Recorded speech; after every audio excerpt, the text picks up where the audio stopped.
అందరూ ఉన్నాయా?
వెళ్ళిపోండి. చంద్రబాబు గారి నాయకత్వం, చంద్రబాబు గారి నాయకత్వం, చంద్రబాబు గారి నాయకత్వం. ఆపదలో ఆదుకునే ప్రభుత్వం, ఆపదలో ఆదుకునే ప్రభుత్వం, ఆపదలో ఆదుకునే ప్రభుత్వం. జై జనసేన.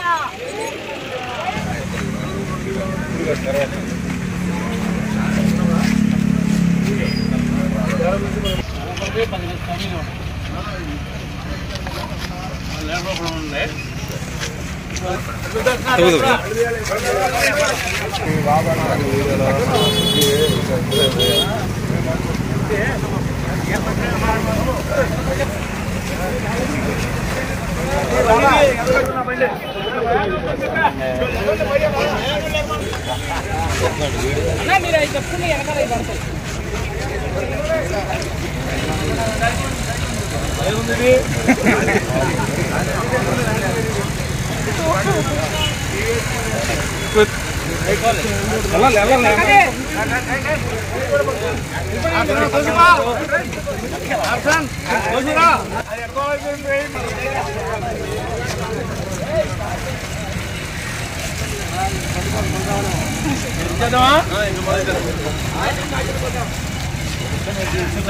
ఇంట్లో ఎన్ని ఫ్యామిలీ అన్నారు?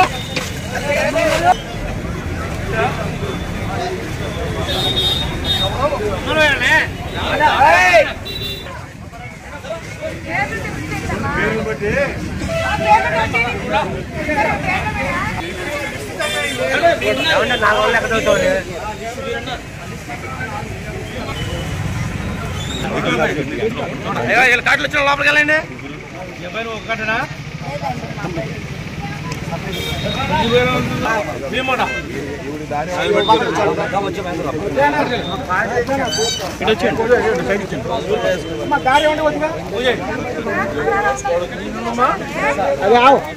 ఏమండి మీరు రాకో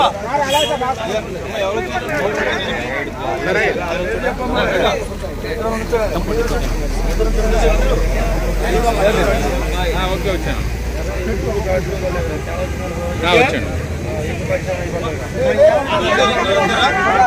ఇటొచ్చండి ఇటొచ్చండి.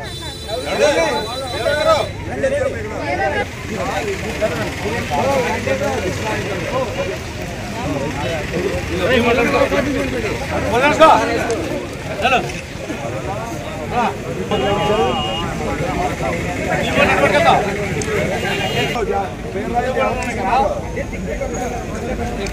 ఎవరు పెట్టుకెళ్తారు?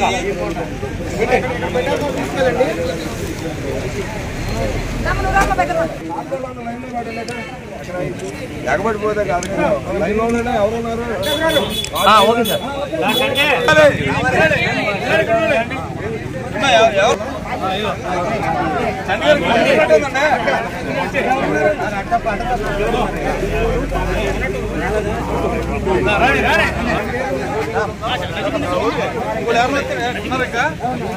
ఎక్కడా తీసుకున్నా పేరుందా ఇచ్చేయండి sir sir okay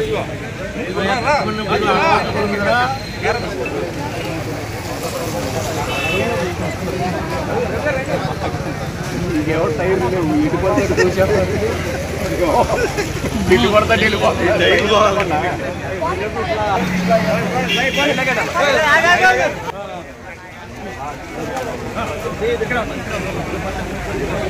okay sir. అర్ధరాత్రి నూజివీడు దగ్గర ఉన్నటువంటి పెద్ద చెరువు ఎక్కటం వల్ల ఒకేసారి ఫ్లాష్ ప్యాడ్ లాగా రామలేరు రావటం, ఆ రామలేరు రావటంతో పొంగి అటు ఏపూరు ఇటు అప్పనవీడు ఊర్ల మీద పడటం, దానివలన అప్పనవీడు పంచాయతీ తిమ్మనవీడులో 480 మంది కుటుంబాలకి ఇబ్బంది కలగడం జరిగింది. ఎవరైతే వరద బాధితులకి ఈ రాష్ట్రంలో ఈ కూటమి ప్రభుత్వం నిర్ణయం తీసుకుని సాయం చేస్తుందో 25 కేజీల బియ్యం, 1 లీటరు ఆయిలు, కేజీ కందిపప్పు, కేజీ ఉల్లిపాయలు, కేజీ బంగాళదుంపలు, కేజీ పంచదార, ఈ యొక్క ఐటమ్స్ అన్నీ కూడా ఈ 480 కుటుంబాలకి ఈ అప్పనవీడులో మరి ఈ రోజున మునిగినటువంటి తాళమూడిలో పంచడం జరుగుతుంది.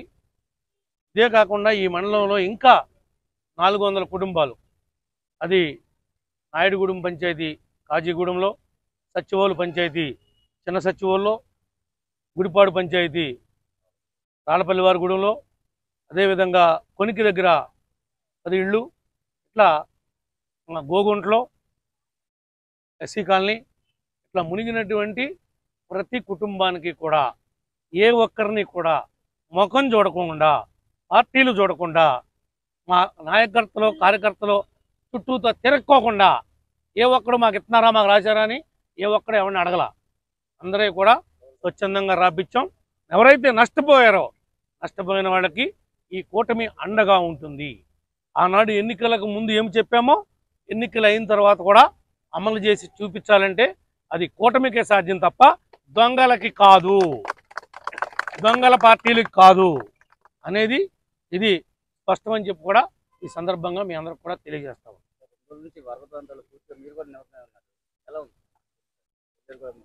కొన్ని కారణాల వల్ల, ఒకటి ప్రకృతి వైపరీత్యం, ఊహించినటువంటి వరద రావటం, దాంతోపాటు గత పాలకులు చేసినటువంటి నిర్వాహకం, డ్రైనేజీ వ్యవస్థని పట్టించుకోకపోవటం, ప్రధానంగా బుడమేరు డ్రైనేజ్ సెక్షన్లో పెద్ద ఏరులో బుడమేరు ఉంది. అదే బుడమేరు, దాని తర్వాత రాములేరు, దాని తర్వాత తమ్మిలేరు, దాని తర్వాత గుండేరు, ఇలాంటి మెయిన్ డ్రైన్స్ అన్నింటినీ కూడా కొల్లేరులో కలుస్తాయి. చంద్రయ్య కాలువ, ఇలా అనేకమైనటువంటి కోళ్ళు ఉన్నాయి, ఇవన్నీ కొల్లేరులో కలుస్తాయి. కొల్లేరులో ఎక్కడా కూడా వీళ్ళు వచ్చేటువంటి డ్రైన్స్కి ఏ రకమైనటువంటి రిపేర్ కానీ మెయింటెనెన్స్ కానీ ఈ గత 5 ఏళ్లుగా ఈ ప్రభుత్వం నిమ్మకు నీరెత్తినట్లుగా వదిలేయటం వల్ల, వీళ్ళ యొక్క చాతగాంతనం వల్ల వర్షం వస్తే డ్రైన్ లాగలేనటువంటి పరిస్థితి ఈరోజు ఏర్పడింది. ఈనాడు జగన్మోహన్ రెడ్డి గారు వచ్చిన తర్వాత, చంద్రబాబు గారు వచ్చిన తర్వాత పుట్టినటువంటి డ్రైన్ కాదు అది. ఈ రాష్ట్రం పుట్టినప్పుడే ఆ డ్రైన్ పుట్టింది. అప్పటి నుంచి గత పాలకులు మెయింటైన్ చేశారు. కానీ మహానుభావుడు అనుకోకుండా ప్రజల యొక్క దురదృష్టం వల్ల ముఖ్యమంత్రి అయితే రాష్ట్రం ఎట్లా అధోగతి పాలైపోతుందనడానికి కారణం జగన్మోహన్ రెడ్డి. ఇవాళ దొంగే దొంగ అన్నట్లు మీ వల్ల, మీ చేతగానితనం వల్ల మునిగిపోయింది. మీరు ముందు నువ్వు చూసుకుంటే, నువ్వు ముఖ్యమంత్రిగా ఉంటే నువ్వేం పీకేవాడివి అన్నా. బుడమేరు మీద నువ్వేం ఖర్చు పెట్టావు? బుడమేరుని ముందే ఆపుకోవచ్చు కదా అంటున్నాడు. బుడమేరుకి ఎక్కడన్నా లాక్ సిస్టమ్ కానీ ఆపే సిస్టమ్ కానీ ఏమైనా ఉందా? బుడమేరుని ఆపటం, బుడమేరుకి ఎక్కడ గేట్లు ఉంటాయా? అది మురికి కాలువ, డ్రైన్. అది డ్రైన్కి ఎక్కడైనా సిస్టమ్ ఉందా? జగన్కి ఎంత పరిజ్ఞానం ఉందో అది మురికి కాలువ అనే విషయం కూడా ఆయన ముఖ్యమంత్రిగా 5 ఏళ్ళు పనిచేసినా తెలియదని దీన్ని బట్టి మాకు అర్థమవుతా ఉంది. తెలిసి మాట్లాడుతున్నాడా, తెలియక మాట్లాడుతున్నాడా, ఊరికినే మా మీద బుల్లతానికి మాట్లాడుతున్నాడా అనేది ప్రజలకు వదిలేసాం ఆ విషయం. వాస్తవంగా ఆపుకోవచ్చు కదా అంటే డ్రైనేజీని ఎట్లా ఆపుతావు? నువ్వు వైనాట్ 175 అన్నట్టుంది డ్రైన్ ఆపుతుంటే.